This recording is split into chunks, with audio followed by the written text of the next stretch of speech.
The roo is on the coat of arms, on the coins, and in the background of almost every idea we have about this country. Most of us grew up thinking we already knew what it was. The science says we barely scratched the surface. The story of the kangaroo doesn't start in Australia. Not even close. The earliest marsupial fossils ever found were dug up in China, dating back around 125 million years.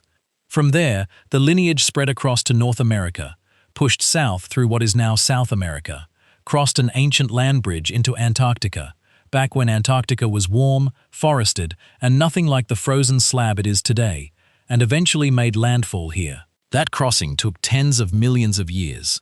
By the time the ancestors of the kangaroo arrived, Australia had already broken away from every other major landmass. There were no large placental predators waiting for them. No competition from the kinds of animals that dominated every other continent. Just an enormous, ancient, unpredictable island, and a lineage of marsupials that was about to go absolutely everywhere. The kangaroo family, Macropodidae, which literally means big feet, shows up in the fossil record around 15 to 20 million years ago.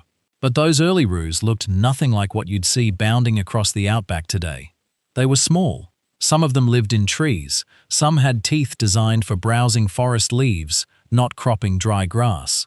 The body we recognize, the long tail, the upright posture, the massive hind legs, came later, shaped by something that would define this continent for the rest of its history.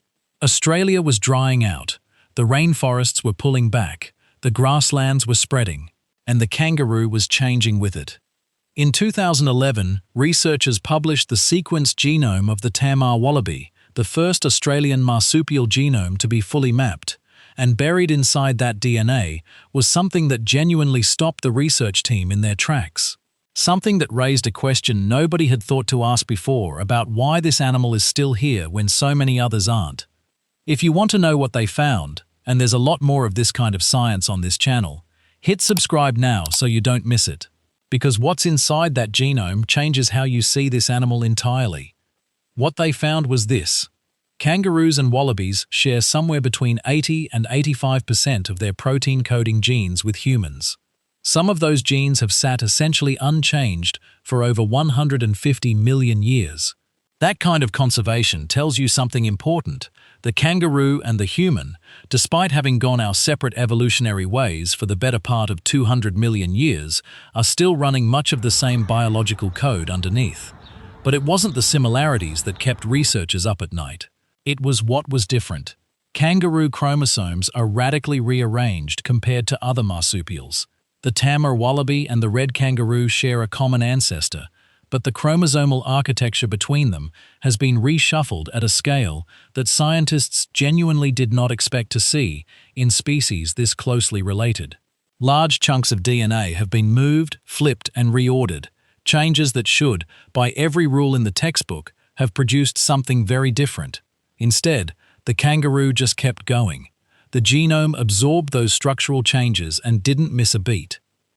To put that in perspective, humans and chimpanzees share around 98% of their DNA, and the differences between us and our closest relatives are still the subject of entire research careers. The chromosomal distance between a Tamar wallaby and a red kangaroo, two animals that look broadly similar and share the same fundamental body plan, is far greater than you would expect from their outward resemblance. The genome underneath has been dramatically rewritten, while the animal itself kept functioning. What that tells scientists is that the kangaroo genome has an unusual tolerance for being rearranged, a flexibility that may itself be part of why the lineage survived everything this continent threw at it. A genome that can reorganize without collapsing is a genome that can respond to environmental pressure faster than most. On a continent as harsh, dry, and unpredictable as ours, that might be the single most important biological advantage of all. Now this is where it gets genuinely strange. Female kangaroos can fall pregnant almost immediately after giving birth. The new embryo develops for a matter of days, reaches a cluster of around 100 cells, and then just stops. The embryo enters a state called embryonic diapause. Suspended animation at the cellular level, held in place by hormonal signals from the mother. It can stay like that for months. What keeps it paused is the joey already in the pouch. While that joey is nursing, the hormonal signal suppressing the embryo stays active. The moment the pouch clears, whether the older joey has grown up enough to leave or conditions outside have shifted enough to make the timing right, the signal lifts, and development picks back up exactly where it left off. This isn't just a reproductive quirk. It's a full genetic program, reading external conditions through the mother's physiology and making decisions accordingly. Drought? Stay paused.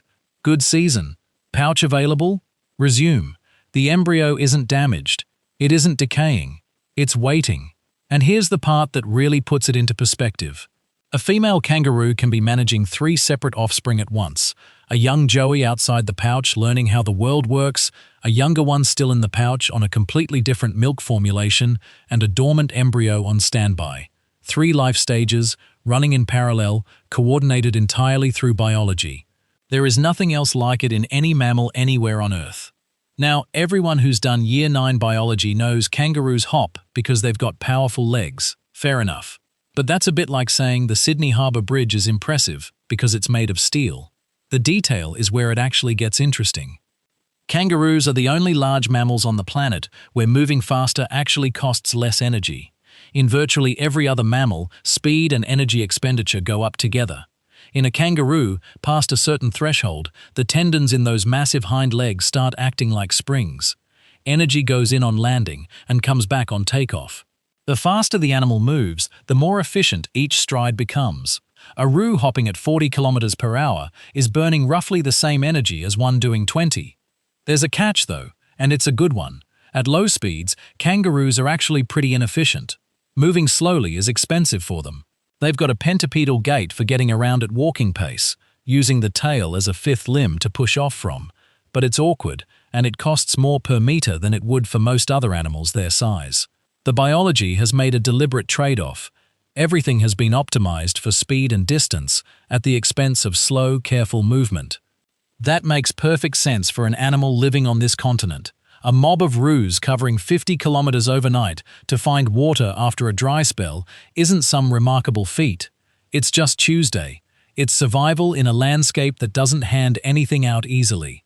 The country shaped the body, and the body committed entirely to what the country demanded. Everything else got traded away. What's remarkable is how complete that commitment is. There is no halfway version of the kangaroo's locomotion system. No backup walking mode that's reasonably efficient. The animal went all in on one strategy and built an entire skeleton around it. In evolutionary terms, that's a significant bet.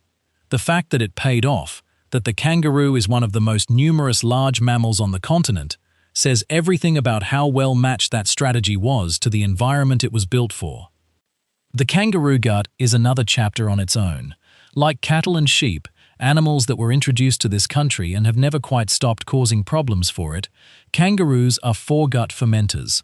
They've got a complex chambered digestive system for breaking down tough plant material. What makes their gut unusual isn't the fermentation itself, it's the community of microorganisms living inside it.